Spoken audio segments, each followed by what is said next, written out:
Good morning, everybody. Welcome back. So let's hop right into it. I'm starting a little early today because there's a lot to cover. We're going to be all over the place. Today, we're going to start the show with a follow-up on yesterday's decode called Dark Water. Now, this theme of spiritual, charged dark water has emerged as something I feel like we need to take a look at. And I believe that the Holy Spirit is telling us that this is going to come full circle all the way back around, and this will become very much part of our reality in the future. There will be some dark water component to all this. Now, the reason why we're doing this follow-up show is because a couple of you reminded me that something happened in real life that played out almost exactly like the movie Dark Water. This is the story right here. Now, what is the problem with this? Well, the problem with this is that this played out 8 years after the movie came out. And as we go through this case, you're going to see that there are some very bizarre connections to the movie that came out before this happened. Unexplained connections that suggest some kind of spirit possession. Now, this woman, Elisa Lam, went missing in the Cecil Hotel in Los Angeles. And she was found a few weeks later, floating face up in the water tower on the roof, just like in the movie Dark Water. Now, here's the scene of her being face up in the water tower. Let me play just a few seconds of this.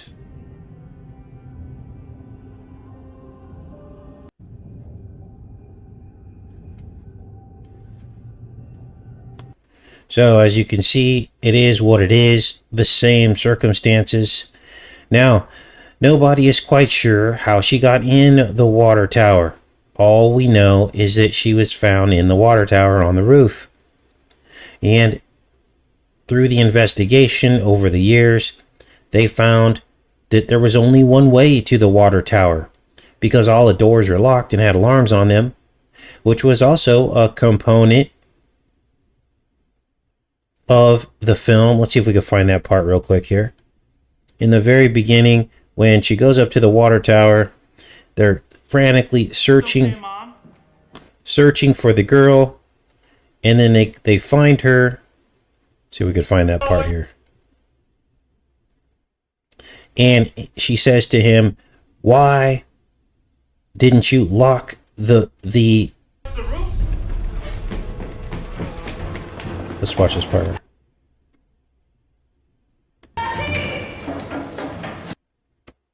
She's like, "Why didn't you lock it?"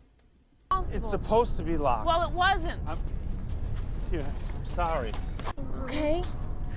How can you leave this unlocked? There's no railing here. It's totally irresponsible. It's supposed to be locked. Well, so the same circumstances, just crazy, you guys, just crazy.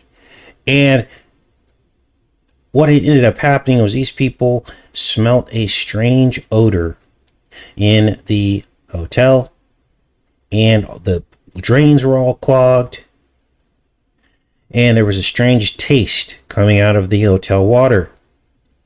Now, this is exactly what happened in the film 8 years earlier. And the girl in the film, the little girl that you just saw, her name is Cece. There she is right there. And the Cecil Hotel. There's even a prescription bottle in the film as well. Let's play that part for you.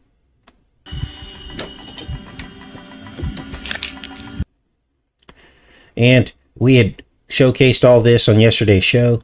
And in real life, apparently what they're trying to say is that this woman was mentally ill. She was off of her medications. They did a toxicology report and found out that she did not have the proper levels of what she was supposed to be on. And she was on all these medications. Here's all the medications that she was on. You guys, the circumstances are almost identical. She was on Wellbutrin, lamotrigine, quetiapine. I don't even know what some of these are, but apparently they're saying she was bipolar. Now, what else was going on in this that ties these two events together? Well, there was also the front desk guy in the movie. And he had a monitor where he would monitor people in the elevator. Let's go back to that part. I live in this building.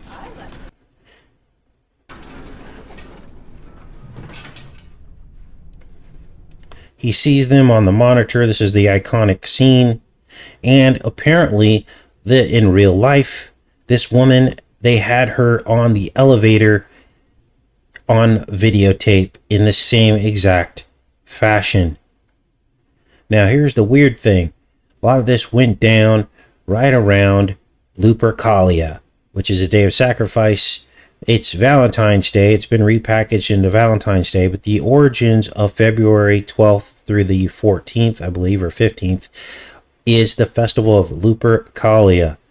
Let's play this footage of this woman in real life in the elevator that seems to match up with what happened in the movie 8 years earlier. Let me make sure you guys are with me first, and we'll continue on with this. This is nuts. Welcome, everybody. Looks like you guys are here. Make sure we have a good, solid connection. Good. It says excellent connection. Okay, good. All right, let's keep going with this. I'm going to play this video of this woman, Eliza Lamb, in the elevator.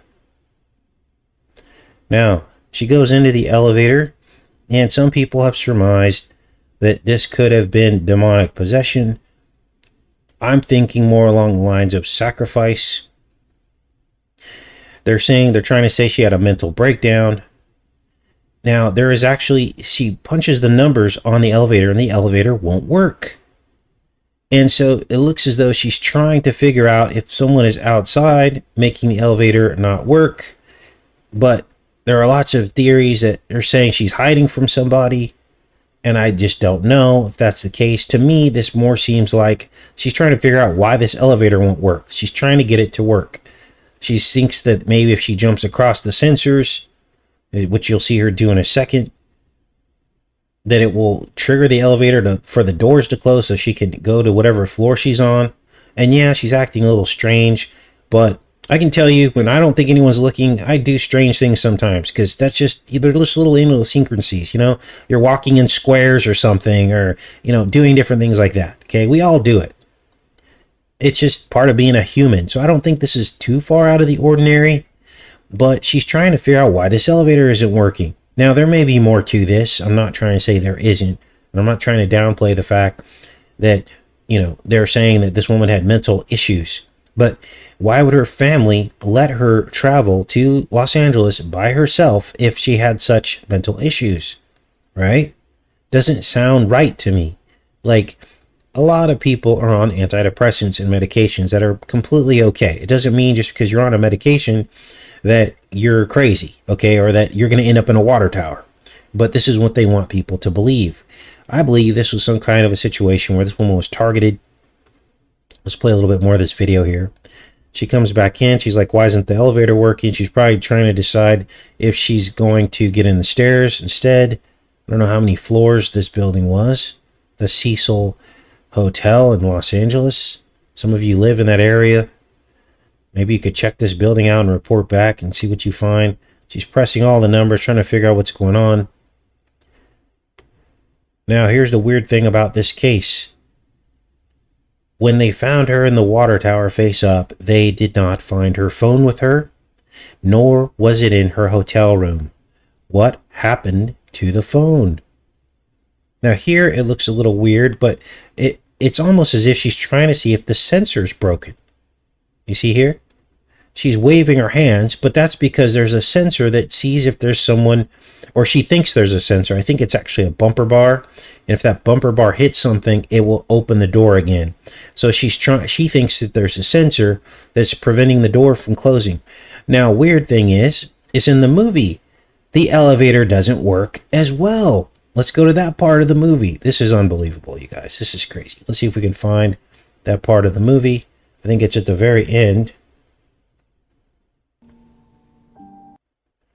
Here it is right here. Let's back this up.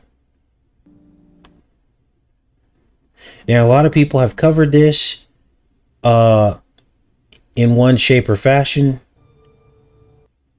There's the camera.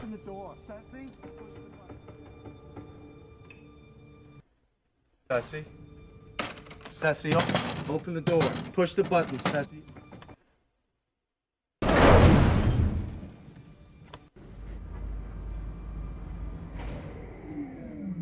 So the door won't open, and then Sassy, they call her Sassy, but it's actually Cece. She cannot figure out what's going on. She looks in the camera, and then the ghost of her mother reappears in the elevator. Now this is her dad, and he basically is going to take care of her now because her mother's dead. This is crazy, you guys. Crazy.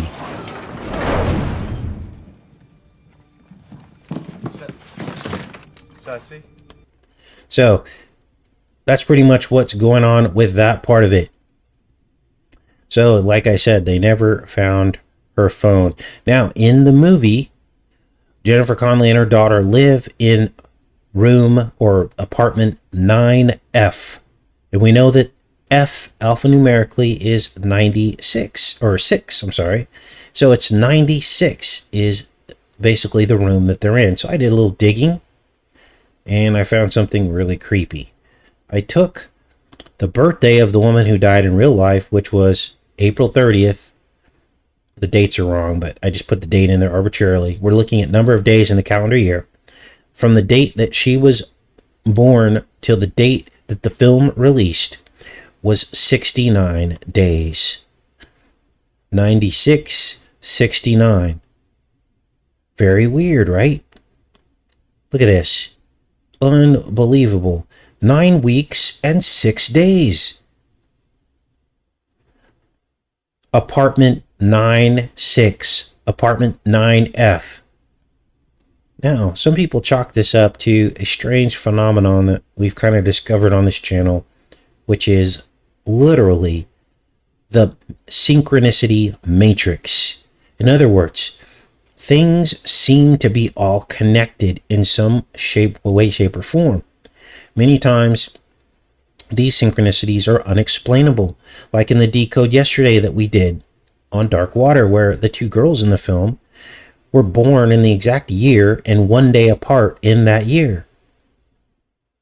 Was that an accident? Well, it could have been. They could say it was an accident, but it's more likely that they cast these two girls in the role because their birthdays fell on the same day. Right? That would be the more likely scenario, which is creepy because they were both born on the highest day of Illuminati sacrifice, which was May 1st. So there are subliminal messages being inserted into our reality through the mainstream, and this is what's happening in our reality now.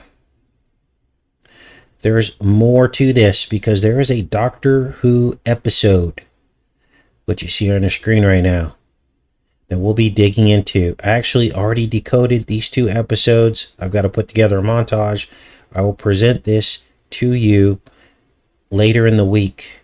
The episode is called Dark Water, same as the film. And the very same themes happen in this episode of Doctor Who. How can this be? Dead people in tanks. Dark Water. It's the same themes. Now, when did this come out? This looks like this was in 2014, so this was after the film and after the lady was found in the water tank. I think she was found in the water tank in 2013. So, the theme persists. There has to be a deeper meaning behind this. So, I'll be presenting these. There's actually a pair of episodes here that explain what this is all about. There's a Hive G component to these episodes where people after they die are uploaded to the Matrix, and there's all kinds of crazy stuff. Then they're converted into artificially intelligent robots. Everything we already decoded, you guys. How could it be? it's because it's real. Now, before we get into today's headline, which is another water-themed story about a guy stabbing a bunch of people on a river, on the Apple River in Wisconsin, first we're going to look at this clip from Westworld, and this will help you understand what's going on here. This is the latest episode of Westworld, Season 4. Let's watch and listen and see what's going on. I'm going to turn the volume up a little bit because I don't think you guys can hear this as well. I don't know what's going on with my volume today, but let's play this out here. In the old parks, they used hats to collect the data. Tech inside of them was slow. Hale needed to understand minds at a much faster rate. Easily camouflaged because it played off the most base human impulse. Vanity. There was one in practically every room of the park. Through the looking glass.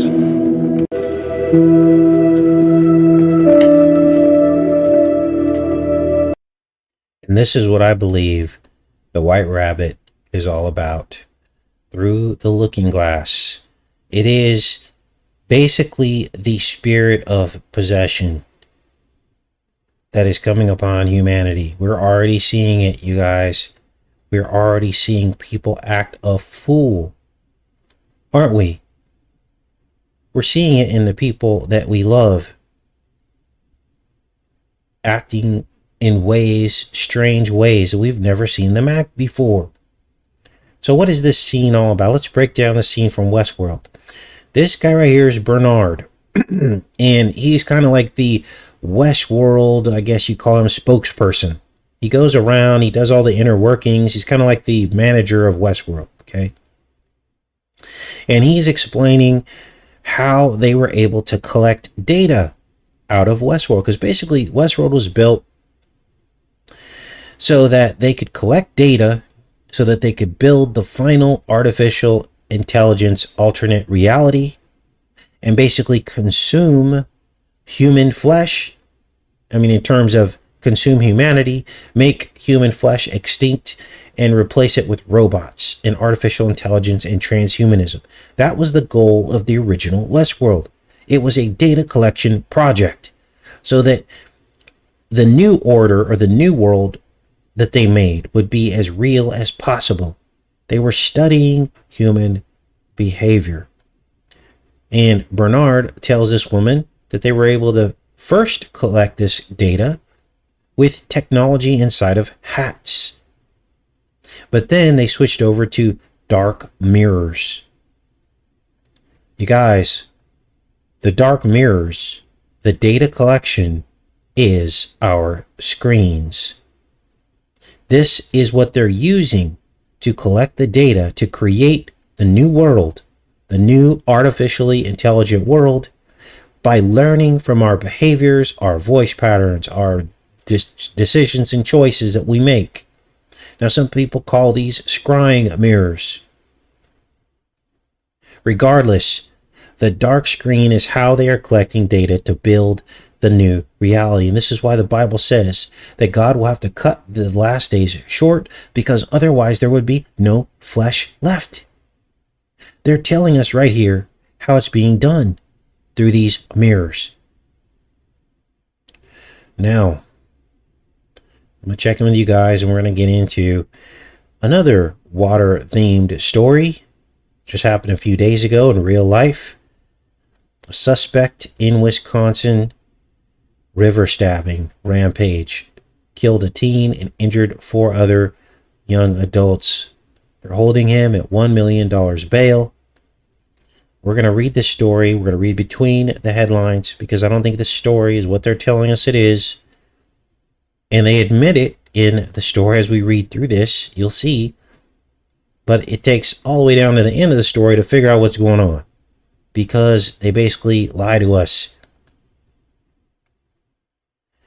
52-year-old Minnesota man was ordered on Monday to be held on $1 million cash bail after homicide charges were filed against him stemming from a weekend stabbing incident on the Wisconsin River. Left a 17-year-old boy dead and 4 others seriously injured. The suspect, Nicolau Mew of Prior Lake, Minnesota, made his first court appearance Monday afternoon via Zoom. Now, up to this point, you're probably thinking, oh, some crazed 52-year-old man is going around stabbing people. That's what they want you to think. Prosecutor had asked Judge Waterman, notice the water theme, Judge Waterman, seriously, to set Mew's bail at $500,000 cash, but the judge doubled that, citing the serious nature of the crimes, concern for the safety of the community. We have a crazed, knife-wielding man on the loose. Upon conviction, you face a sentence of life imprisonment. So already the judge is making assumptions about the case, referring to the charge of first-degree intentional homicide. Wow.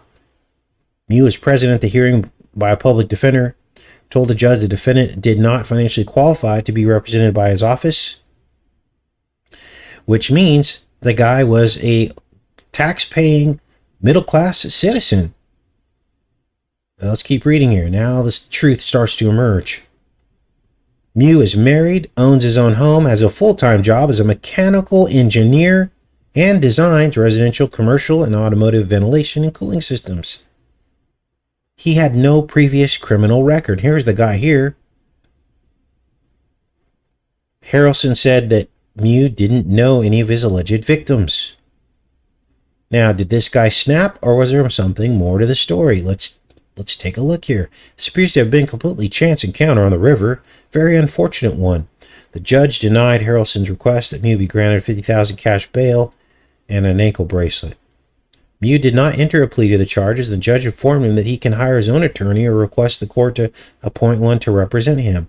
Well, of course he didn't enter a plea to the charges because he hasn't had an attorney yet. He was ordered to return to court on Friday for a status conference to update the court on his legal representation. He was arrested on Saturday after fleeing the scene of the stabbing attack. Did he really flee the scene, or did he flee the scene because he was under attack? A motive for the attack remains under investigation. Now, after most people would have already stopped reading this article, thinking there's some crazed man on the loose stabbing people on the river. But let's keep reading. We're still interviewing people. We have yet to interview one of the victims, so that's all still a work in progress. 5 victims were stabbed while tubing on the Winding Apple River. So, according to the criminal complaint filed in the case, Mew, his wife, and friends were floating down the river on inner tubes when one of his friends accidentally dropped a cell phone in the water, and Mew went back to look for it. While using goggles and a snorkel to search the water, he encountered the alleged victims, who were also tubing on the river, and accused him of bothering young girls. So they're thinking some guy's peeving on these girls as they tube down the river with snorkels. Thinking this guy's probably like, I mean, who thinks that? First of all, do you really think a guy would put on snorkeling gear and try to like swim under the water and look up people's tubes? I mean, seriously. But we live in an age now where people are crazy, so they think weird things like that. Let's keep watching here. And look at this. Witnesses describe Nikolai as punching or slapping a female that was in the group confronting him. Nikolai was then... So, obviously, this could be a lie. Did he really punch or slap a female? This is coming from the people who attacked this guy. Okay, so of course they're going to say he hit a female first. Of course they're going to lie and say that, because their butts are on the line too, aren't they? Nikolai was then punched by a male and fell into the river. According to the complaint, witnesses told investigators that Mew then pulled out a knife and began stabbing people. But Mew's wife told investigators she witnessed part of the fatal confrontation from a distance. Notice they put from a distance, as if everybody who was a witness there wasn't at a distance, and saw several men take the knife away from Mew and attack him. Okay, so if they took the knife away from him and attacked him, it's 5-on-1. Wouldn't Mew have had some stab wounds on him?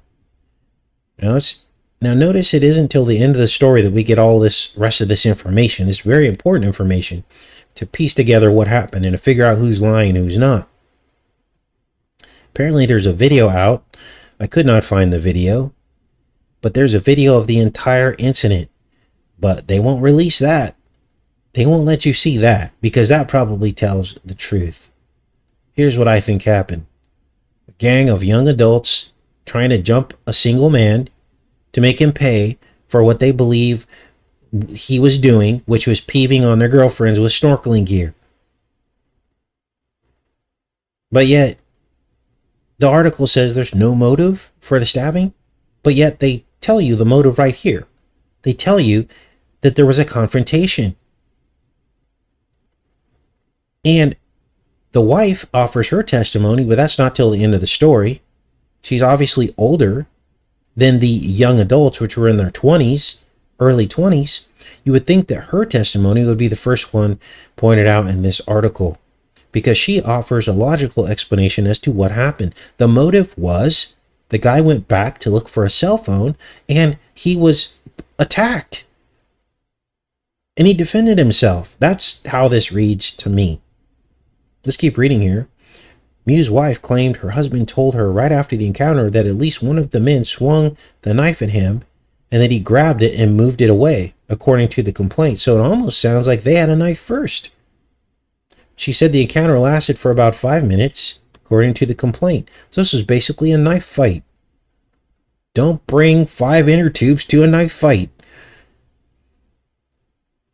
Citing video taken at the incident, investigators said it appeared that several people converged on Mew. So they're saying it right here, that he got surrounded and yelled at him several times to leave. But as the situation escalated, at least one person touched Mew on the shoulder, according to the complaint. Now, the best thing you can do in these situations, there's one or two things you can do. You have to first try to assess the situation. Are you in real danger? Can you de-escalate this situation? And if you can, you should. But if you realize that you're in a dangerous situation, these people aren't going to back down, that their goal is to basically beat you up and get the higher ground on you, then as soon as the trigger is pulled, as soon as they make the move to overtake you, you have to defend yourself at this point. And that's probably what happened here. These 5 young adults probably had it in their mind that they were going to mess this dude up. And he probably saw his life flash before his eyes, and as soon as she was touched on the shoulder, he went into Rambo mode. Now, they don't say if Mew had any kind of military background, but I can tell you, I'll be 50 soon, and I don't know if I could take on 5 20-something-year-old men. There was a time in my life where I probably could have done that when I was younger, but as you approach 50, joints get a little stiff, you're not as fast, and this guy probably went into self-defense mode. Now, here's the other thing. Let's keep reading here. From the video, it does appear to show people on 3 sides of Nikolai at different distances. They were surrounding him. The video in elapsed time shows opportunity for Nikolai to leave the confrontation. Okay, you can leave the confrontation, but what if these guys chase you down? Or what if he decided that he was in danger and he just stood his ground? Stand your ground law. I thought there was a law that said you could do that. As the confrontation grew more heated, Mew was allegedly seen in the video pulling out a folding knife and holding it at his side. Well, if they pulled out a knife first, then he probably pulled out his folding knife. As confrontation grew physical, the video showed Mew falling backward into the water, getting back on his feet and allegedly stabbing a man in yellow swimming trunks who had pushed him in the back. After allegedly stabbing 5 people, he was seen on video climbing out of the water and running away, according to the complaint. He was later tracked down at a nearby campground where he had parked his car and was arrested. Now, here's the other thing.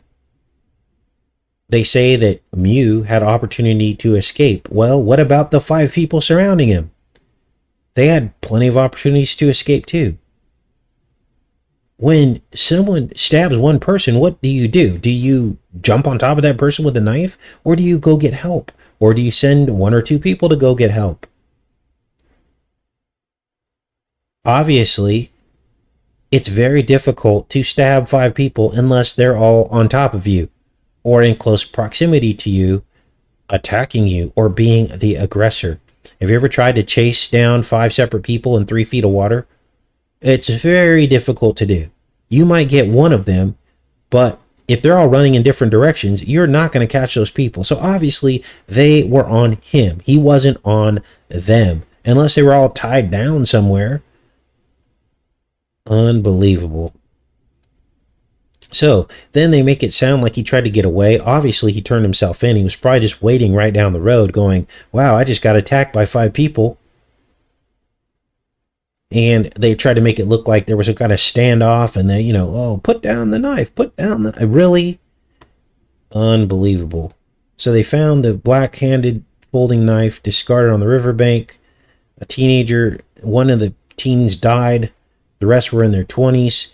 But notice how they don't identify any of the other people in this case. It's only, even though they're adults, they should be identified, ranging in ages from 20 to 24. They only identify Mew, and they talk about his record, which he had done, but they don't talk about these other 20-year-olds, which probably likely had prior convictions or arrests for aggression and fighting, is my guess. Now, who's at fault here? Obviously, someone died. Not a good thing. But what really happened here? I think we figured out the likely scenario. And the video actually even shows that. So, I could be completely wrong about this, but the fact that this guy had no prior convictions, he was happily married homeowner, middle-class man, doesn't really fit the description of a serial stabber, does it? No, it doesn't. Now, we'll track this story as time goes on, but here's the scene right here. If the video emerges, we'll take a look at that as well. Look at all the comments. Look at I put on here, self-defense, middle-aged man jumped by 5 drunk teens.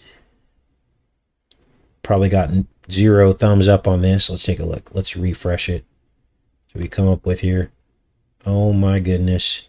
Now understand that there are rogue groups. You need to be careful out there. And I'm not trying to put fear in you, but there are rogue groups of young adults. It's like a gang mentality. They're running around and pretty much just starting trouble with people. Oh, they probably took my comment down. Let's see. Let's take a look. Yep, it looks like they took my comment down. Funny. So, got a hand slap from Yahoo News, which actually is ABC News, is the portal here. And that's the story on this stabbing. Now, let me get your thoughts on this, and we'll get into a couple other headlines today. So I'm curious to see what you guys think about what happened here. 52-year-old man versus 5 young adults. And let's see what you guys have to say about this. I mean, really? All right. Older city men went on float trip. Arkansas went bad. Beware of jab drunks. Right? The dark water got them, says Titanium Star. Adrenaline blackout. Yeah, my comment was basically defending the guy who basically got jumped by 5 young adults. Mace, he had a knife. Don't carry a knife to tubing down the river. Well, believe it or not, you actually do carry a knife when you're tubing, especially when you're with a group of people, and especially if you're fishing. If they were fishing, they had a knife. Probably a folding knife, because you don't want to pop your tube, but you probably have it in some kind of zip-up bag or something, and you always need a knife when you're fishing and tubing.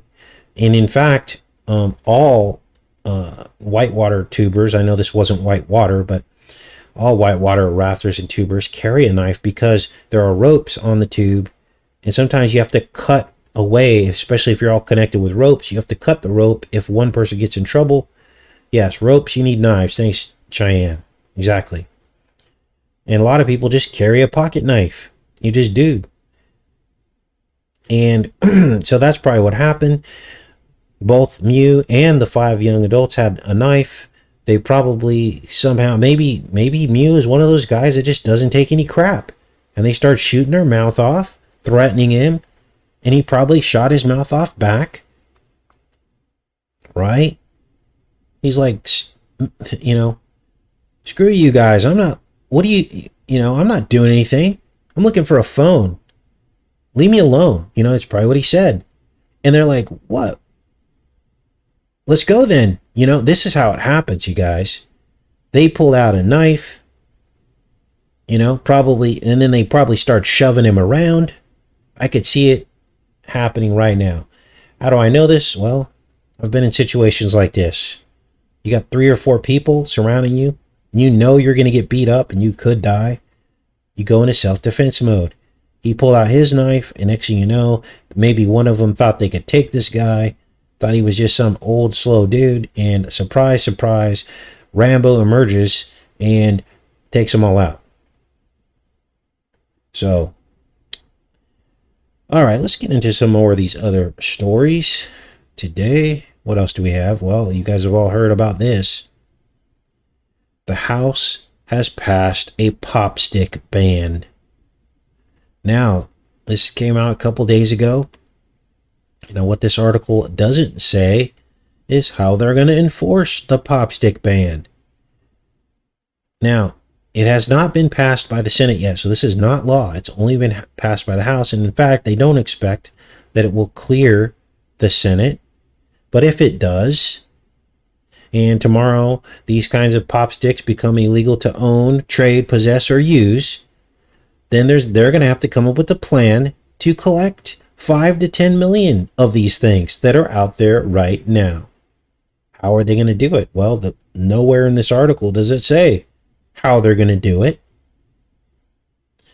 And a few shows ago, we figured out how much these pop sticks are worth. This particular kind of pop stick, which they call that. And they're worth between $1,000 and $2,000, depending on what kind of gear has been attached to this particular kind of pop stick. And when you do the math on that, that's tens of billions of dollars worth of them. Now here's what burns me out about this. These people probably already had a plan to do this. They knew they were going to do this, but yet they still allowed the pop stick companies to make a bunch of money by selling these, only to have them be obsolete a year or two later. So we'll be tracking this story as well as time goes on. If the Senate does pass the bill and it's signed by the president, there will be chaos in the streets. Because like I said, there's 5 to 10 million of these around. And how are they going to get them back from people is the question. Now here's our next story. Everybody's leaving California. Now here's the funny part. LA Times, California exodus continues, with LA, San Francisco leading the way. Why are we here? Now, they try to say here that, it's crime and the cost of living. What about politics? Let's see if this article comes clean here. After living in the Bay Area for nearly 7 years, Harry Raghaven and his wife, yeah, because if you live in this haven, you end up rags because you're so poor. And his wife decided to leave for the East Coast late last year.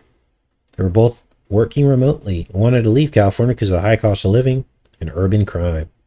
So they made a list of potential relocation cities after choosing Miami for its sunny weather and what they perceived was a better sense of safety. Miami's not very safe at all.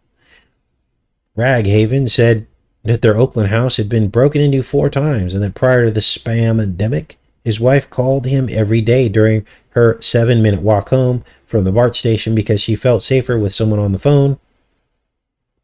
After moving to Miami, Raghaven said they accidentally left their garage door open one day and were floored when they returned home and found nothing had been stolen. They just got lucky. We moved to the Bay Area because we had to be there if you want to work in tech and startups.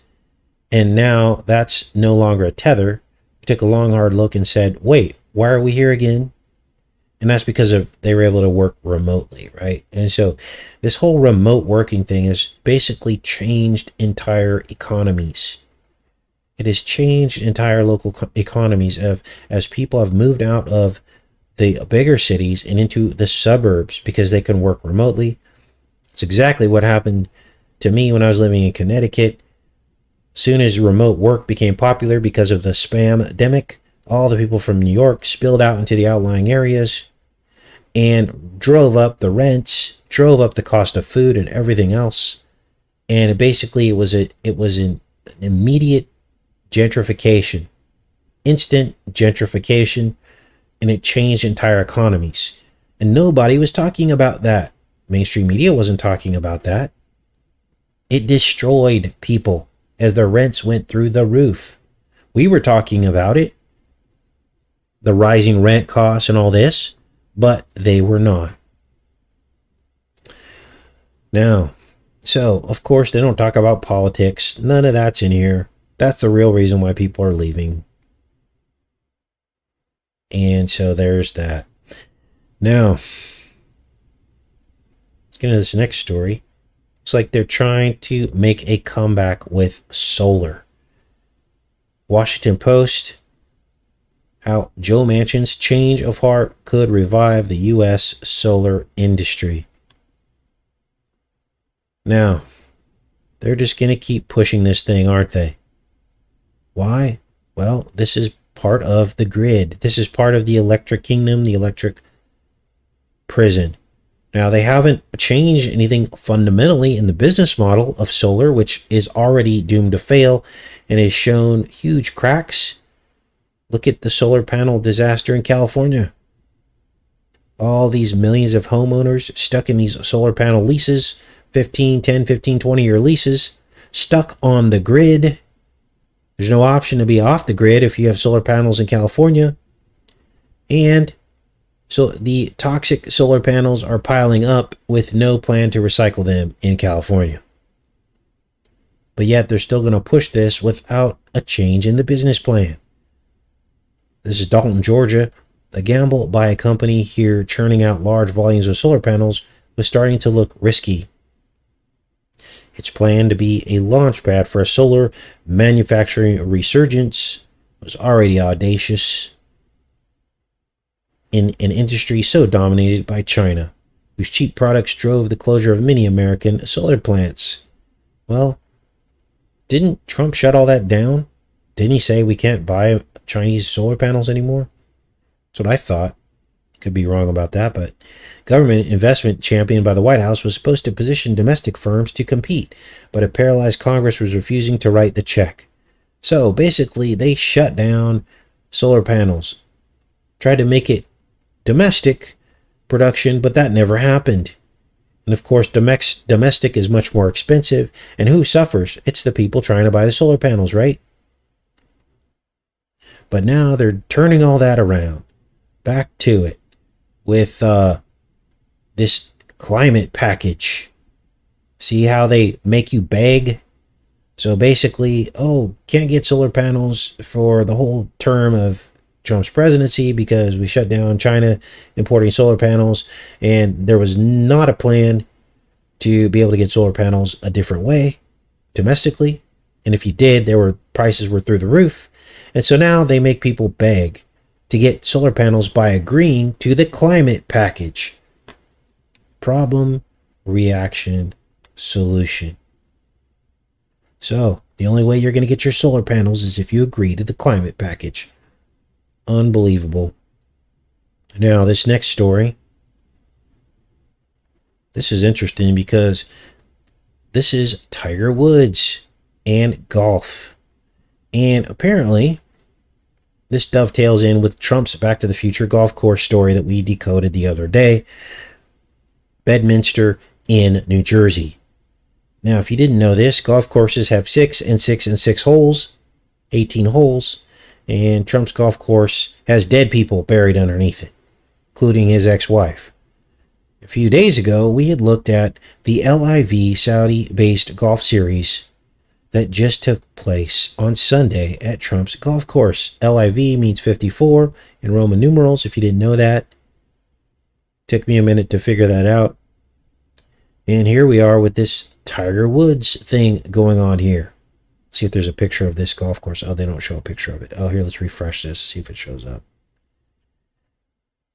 Here we go. So, we'll let that ad play out there.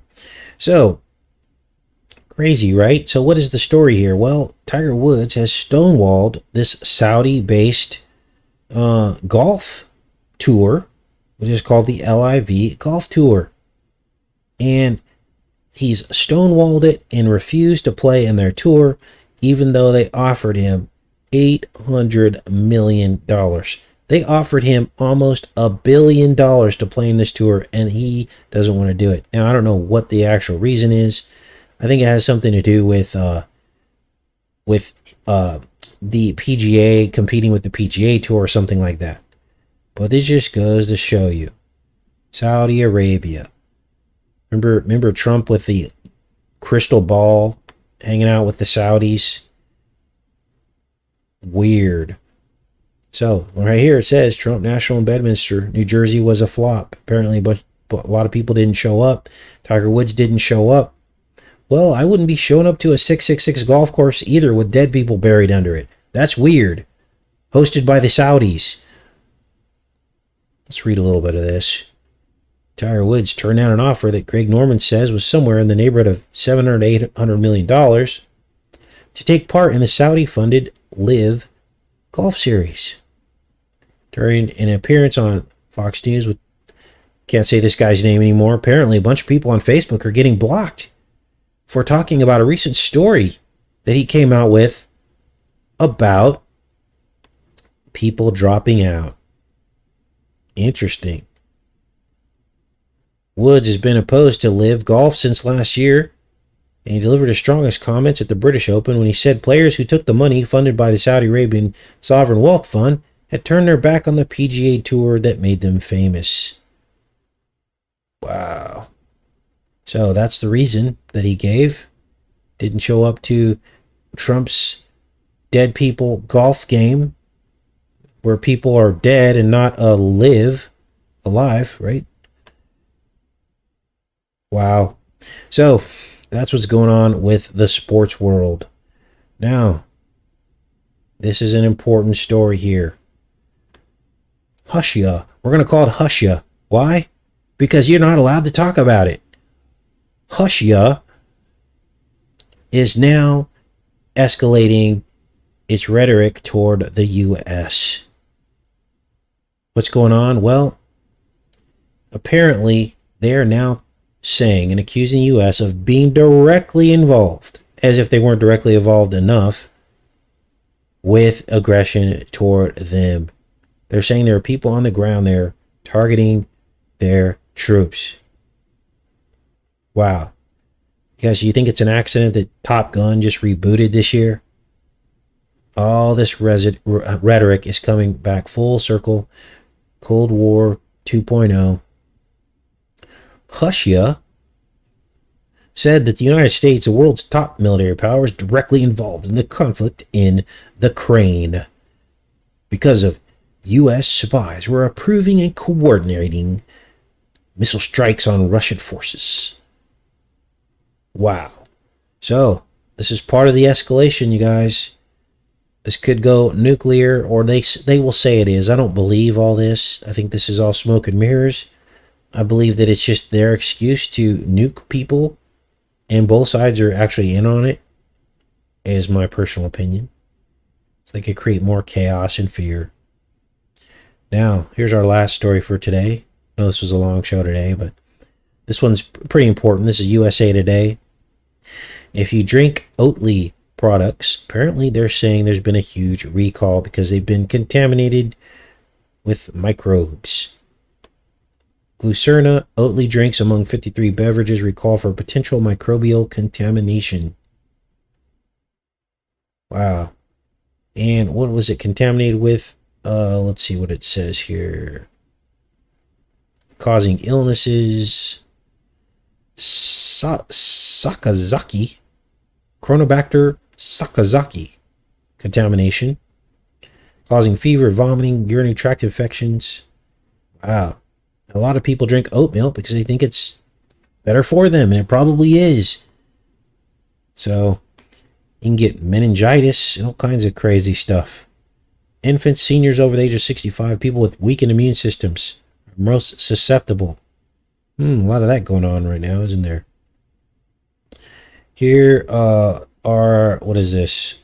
The products being sold in single cartons or by the case. Here's all of it right here. I'll just scroll down. You guys can read that for your reference if you partake of any of this stuff. That's pretty much it. Now, let me go back into the chat because tomorrow we're going to be getting into decoding the ceremony of the Commonwealth Games. Let me see if I have that pulled up here.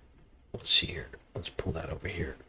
So here's a screenshot from the Commonwealth Games. This is in the first 44 seconds. And there you see this spiral eye portal in the mural. So we're going to try to decode that live tomorrow. And what I'll do is I'll tick the speed up to like 2. I'll double the speed and we can just look at more of the imagery. I know Duran Duran performs in this, and so that's probably instant copyright. I know the British are really weird about their copyright.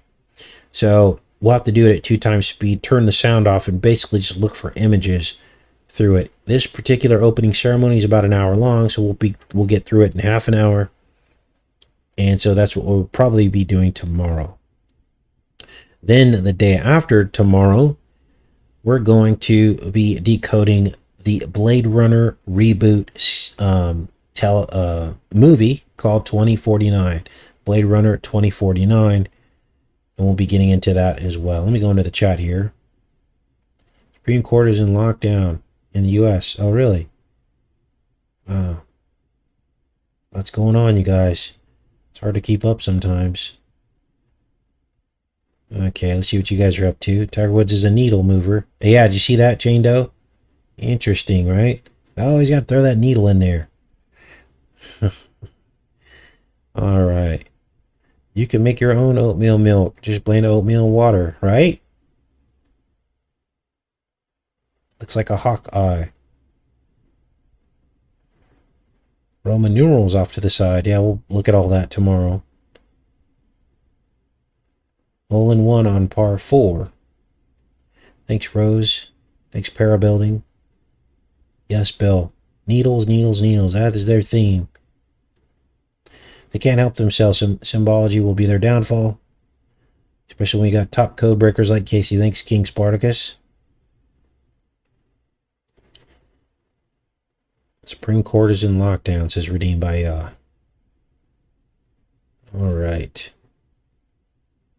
Something's going to go down.